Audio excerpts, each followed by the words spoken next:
Kebanyakan dari kita mungkin ya udah cukup familiar lah ya dengan kisah Rawana, seorang raja raksasa yang memiliki cinta yang bisa dibilang sangat amat tulus pada seorang dewi bernama Sinta. Namun, mereka memang ditakdirkan untuk tidak pernah bersama, hingga pada akhirnya Rahwana itu sendiri mati di tangan Rama. Kemudian ada kutipan yang bisa dibilang kurang jelas sih sumbernya dari mana.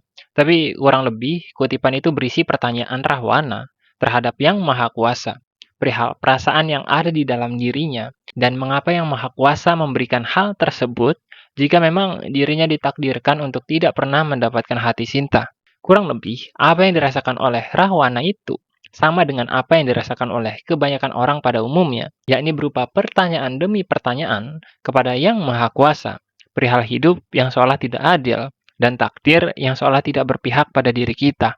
Cuman biasanya ya, kita mengaitkan pertanyaan itu pada konteks yang lebih beragam, dan nggak melulu soal cinta. Misalnya kayak pertanyaan, kenapa kita dilahirkan di dunia ini jika memang hanya untuk merasakan penderitaan?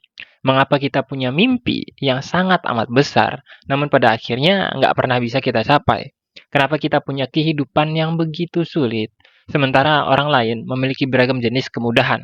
Dan beragam jenis pertanyaan lain yang meliputi pertanyaan terhadap kenyataan yang kita hadapi sebagai manusia. Untuk mencoba menjawab pertanyaan itu, kita harus kembali melihat lebih dalam arti yang kita miliki sebagai seorang manusia dan apa arti dari kenyataan itu sendiri. Jika kita melihat sosok Rahwana, orientasi hidup yang dimilikinya hanyalah memperjuangkan perasaan yang dimiliki olehnya sendiri, tanpa peduli perasaan dari Sinta atau perasaan yang dimiliki oleh orang lain.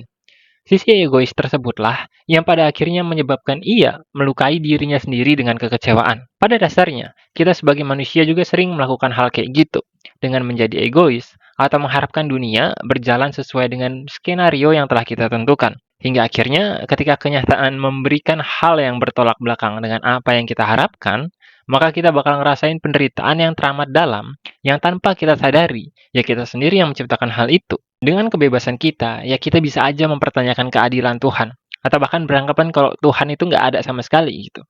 Kita juga bisa beranggapan kalau hidup itu nggak adil dan kita selalu menjadi korban dari kenyataan yang kita hadapi. Tapi semua itu nggak ada gunanya dan nggak akan ngerubah kenyataan yang ada juga gitu. Mau kita marah, nangis, atau ngerasa jadi orang paling menderita di dunia sekalipun, dunia bakal tetap jalan gitu-gitu aja gitu. Bahkan setelah kematian kita suatu saat nanti, dunia pun bakal berjalan sebagaimana mestinya dan seperti biasa aja gitu. Jauh sebelum kita lahir atau jauh sebelum kita menjadi dewasa kayak sekarang ini, ada jutaan manusia yang udah lebih dahulu hidup daripada kita.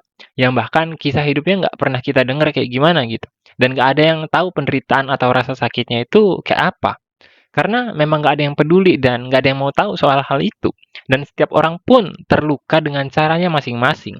Setiap orang punya bebannya sendiri-sendiri. Tapi ketika seseorang berhasil merubah ketidakadilan di dalam hidupnya menjadi sebuah pencapaian untuk melampaui batas-batas yang dimilikinya, pada akhirnya orang-orang itu bakal lebih dikenal dan punya hidup yang bisa dibilang lebih bernilai. Kalau aja Rahwana bisa lebih awal mengikhlaskan Sinta, dan kalau aja kita sebagai manusia lebih mudah berdamai dengan takdir yang tidak berpihak pada kita, mungkin kita bisa nemu banyak hal yang bisa buat kehidupan kita sedikit demi sedikit lebih bermakna, yang buat kita lebih tenang saat menjalani hidup dan menghargai keberadaan kita yang hanya sementara.